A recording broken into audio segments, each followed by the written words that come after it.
Auto में विवाद और पुलिस वालों पर भी हमला। पुलिस का इकबाल क्या खत्म हो गया? तमाम सवाल खड़े होते हैं, लेकिन एक्सक्लूसिव रिपोर्ट आपको दिखाते हैं पूरे मामला आखिरकार क्या है और अभी क्या कार्रवाई की जा रही है।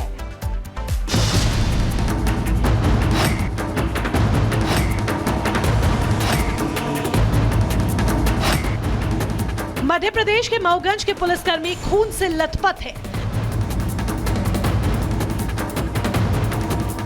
एम्बुलेंस और अस्पताल के अंदर दर्द के मारे कर रहे हैं। तस्वीरें बताने के लिए काफी हैं कि इन पुलिसकर्मियों पर कोई बड़ा जानलेवा हमला हुआ है। मध्य प्रदेश के मऊगंज में आदिवासी समुदाय ने पुलिस टीम को बंधक बनाकर बुरी तरह से पीटा।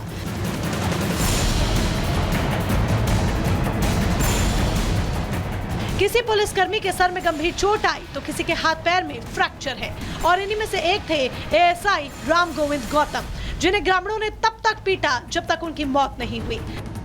गढ़रा मऊगंज में मौजूद हूँ, जहाँ पर आप देख सकते हैं कि किस तरह से एक व्यक्ति को बंधक बनाकर पीटा गया और उसकी मौत होती है। सूचना मिलती है कि एक व्यक्ति को बंधक बनाया गया, थाने के लोग आते हैं और साथ में एक महिला मैडम अधिकारी भी थी।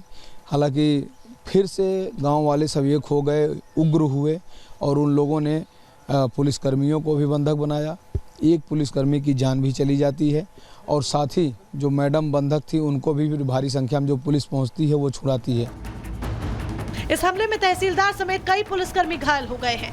तहसीलदार और एक अन्य एएसआई की हालत गंभीर बनी हुई है। उन्हें इलाज के लिए संजय गांधी मेमोरियल हॉस्पिटल में एडमिट करवाया गया है। थाना शाहपुर में एक घटनाक्रम हुआ था जिसमें कुछ उसमें विवाद हुआ था, जिसमें पुलिस जब मौके गई थी तो वहाँ पे पथराव वगैरह हो गया था और कुछ लोगों को संभवतः बंधक बनाया था, जिसको फिर पुलिस ने वहाँ से छुड़ाया था। और इसी पूरे घटनाक्रम में जो हमको जानकारी जितनी लगी है तो एक एएसआई है, शायद उनकी मृत्यु हो गई वहीं पे। अब सवाल ये कि आखिर क्यों आदिवासी समुदाय के ग्रामीण मऊगंज पुलिस वालों की जान के दुश्मन बन गए? दरअसल गांव में दो पक्षों के बीच विवाद चल रहा था और बात मारपीट तक पहुंच चुकी थी। शनिवार शाम करीब 4 बजे एक परिवार ने सनी नाम के व्यक्ति को पकड़कर एक कमरे में बंद कर दिया और उसे बुरी तरह से पीटा, जिसमें उसकी मौत हो गई। दो समाज में थोड़ा सा विवाद की स्थिति बनी और उसमें पुलिस मौके पर पहुंच गई थी। उस समय उनके द्वारा पथराव किया गया, लाठी डंडे लेके महिलाएं होती। पुलिस बल उस समय कम था। अभी तो जो मैं बता पाऊंगा ये कि स्थिति नियंत्रण में है, लेकिन जो होना था बहुत ही दुखद हुआ। मामला और न बिगड़े इसके लिए पुलिस टीम भी मौके पर पहुंची। 2 लोगों को हिरासत में लिया गया, जिससे गुस्साए लोगों ने पुलिस टीम पर जानलेवा हमला कर दिया। बाद में रीवा जिले की पुलिस ने हालात को संभाला और एसएफ से अतिरिक्त बल को भी तैनात किया गया। साथ ही गांव में धारा 163 लागू कर दी गई है, जिसके बाद अब जाकर इलाके में शांति कायम हुई है। 2 गुटों के बीच में विवाद की स्थिति बनी है और इस विवाद के चलते एक व्यक्ति की मृत्यु हुई है और इस विवाद के चलते भीड़ भाड़ काफ़ी इकट्ठी हो गई थी, कुछ पत्थरबाजी भी हुई है। दरअसल ये पूरा मामला 2 महीने पहले हुए एक सड़क हादसे से जुड़ा है, जहां 2 महीने पहले सड़क हादसे में अशोक नाम के युवक की मौत हो गई थी, जिसे अशोक के परिवार ने हादसा न मानते हुए हत्या की साजिश करार दिया और उस हत्या का आरोप सनी नाम के युवक पर लगा। हादसे के 2 महीने बाद अशोक के परिवार ने सनी को किडनैप किया और उसे इतना पीटा कि उसकी मौत हो गई, जिसके बाद गाँव में हालात बेकाबू होते चले गए। मऊगंज पुलिस ने आरोपियों के खिलाफ केस दर्ज कर लिया है और अब पुलिस उन आरोपियों को तलाश रही है जिन्होंने पुलिस पर हमला कर एक एएसआई की हत्या कर दी, तहसीलदार के हाथ पैर तोड़ दिए और कई पुलिसकर्मियों पर हमला कर उन्हें अस्पताल पहुंचा दिया। Bureau report, Republic Bharat. वहीं महाराष्ट्र के नांदेड़ में सड़क हादसे से एक हैरान करने वाली तस्वीर सामने आई है। तेज रफ्तार एक स्कॉर्पियो सड़क पर पलट जाती है और कई दूर तक घसीटती हुई नजर आती है। ये तस्वीरें देखिए महाराष्ट्र के नांदेड़ की है, जहां पर तेज रफ्तार एक स्कॉर्पियो सड़क पर ही पलट जाती है और उसके बाद उस गाड़ी के परखच्चे उड़ जाते हैं। रिपोर्ट आपको दिखाते हैं।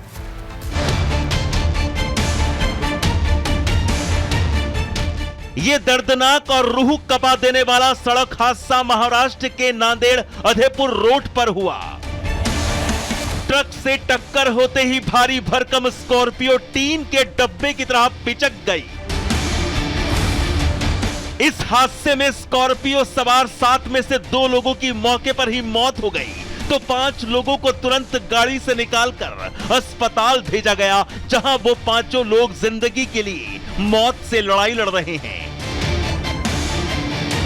महाराष्ट्र के नांदेड़ अधोपुर रोड पर हाई स्पीड स्कॉर्पियो कार का खौफनाक सड़क हादसे का सीसीटीवी फुटेज जिस किसी ने देखा उसके रोंगटे खड़े हो गए। सीसीटीवी फुटेज में देखिए 15 मार्च की शाम वक्त 5:33 का था।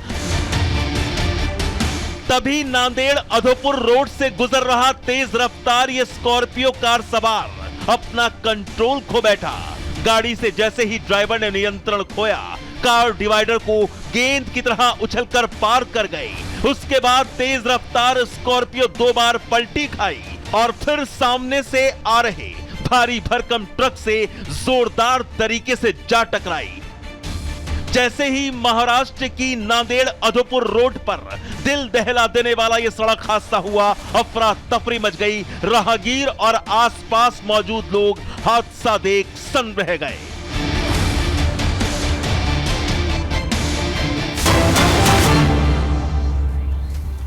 और बड़ी खबर आपको बताते हैं, जहां तेज प्रताप यादव के सामने सिपाही के ठुमके का पूरा मामला, अब सिपाही को लाइन हाजिर किया गया है। पटना एसएसपी के निर्देश पर डांस करने वाले कांस्टेबल को लाइन हाजिर किया गया है। तो तस्वीरें सामने आई थी जहां तेज प्रताप यादव होली मिलन कार्यक्रम में शामिल थे। सिपाही के ठुमके लगाने का इस दौरान पूरा मामला सामने आता है और पटना एसएसपी के निर्देश पर डांस करने वाले कांस्टेबल को अब लाइन हाजिर किया गया है।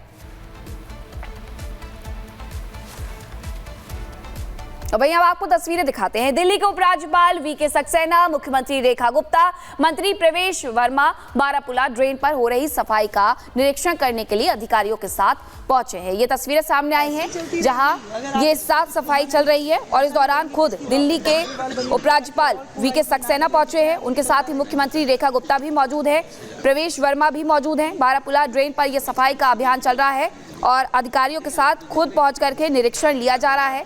साफ सफाई के लिए आवश्यक जो दिशा निर्देश है वो भी जारी किए जा रहे हैं। दिल्ली को, राजधानी दिल्ली को स्वच्छ और सुंदर बनाने का जो सपना भाजपा सरकार ने देखा है उसे पूरा करने के लिए आए दिन साफ सफाई का जो कार्यक्रम है वो चलाया जा रहा है और इसी के तहत बारापुला ड्रेन पर भी ये सफाई का कार्यक्रम चल रहा है। और खबरें फिलहाल रुक रहे एक छोटे से ब्रेक के लिए। ब्रेक के बाद देखिए भारत के दुश्मन पाकिस्तान में खल्लास।